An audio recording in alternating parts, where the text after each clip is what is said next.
இந்த vegetable gravy chapati puri மட்டும் இல்லைங்க, ரைஸ்க்கும் வெரைட்டி ரைஸ்க்கும் ரொம்ப நல்லா இருக்கும்.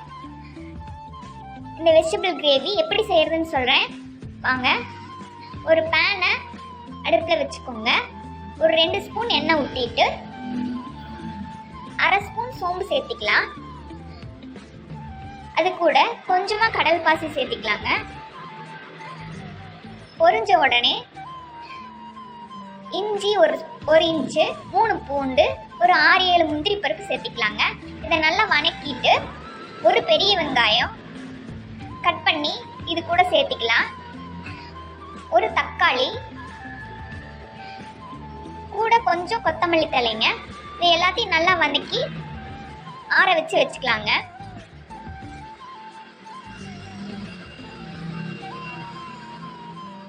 இதை நல்லா ஆற வச்சுட்டு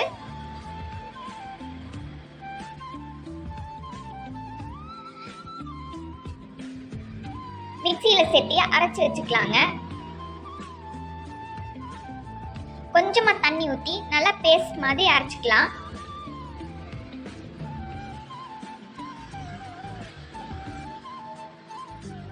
ஒரு கடாயில கொஞ்சமா எண்ணெய் ஊற்றிட்டு நம்ம அரைச்சு வச்ச பேஸ்ட்டை இது கூட சேர்த்திக்கலாங்க. குடமிளகா 1 இதை ஃப்ரை பண்ணி தனியாக எடுத்து வச்சிடலாம். கிரேவியில் கடைசியாக சேர்த்திக்கலாம். ரொம்ப வெந்ததுன்னா நல்லா இருக்காது. இப்போ நம்ம அரைச்சி வச்ச பேஸ்ட்டு, காய் கேரட்டு, பீன்ஸு, பட்டர் பீன்ஸு எல்லாமே வச்சுருக்காங்க. வேக வச்சு வச்சுருக்கேன். இப்போ இந்த குடமிளகாயை தனியாக எடுத்து வச்சிடலாம்.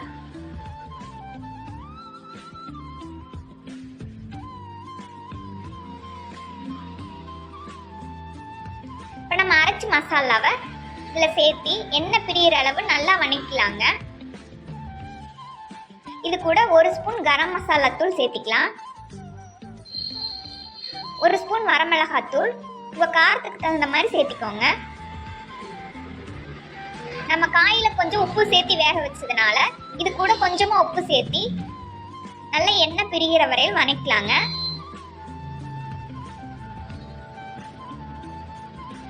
இப்போ நம்ம வேக வச்ச காயை இது கூட சேர்த்திக்கலாம்.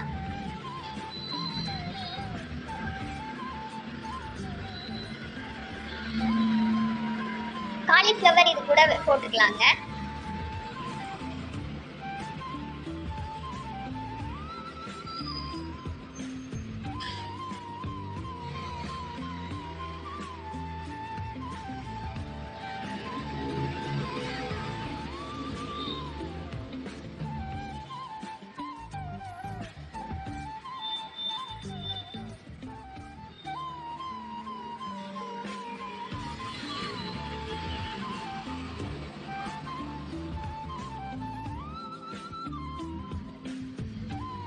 நல்லா மிக்ஸ் பண்ணி இறக்கிடலாங்க. அவ்வளோதான், நம்ம மசாலா கிரேவி ரெடி ஆயிடுச்சு.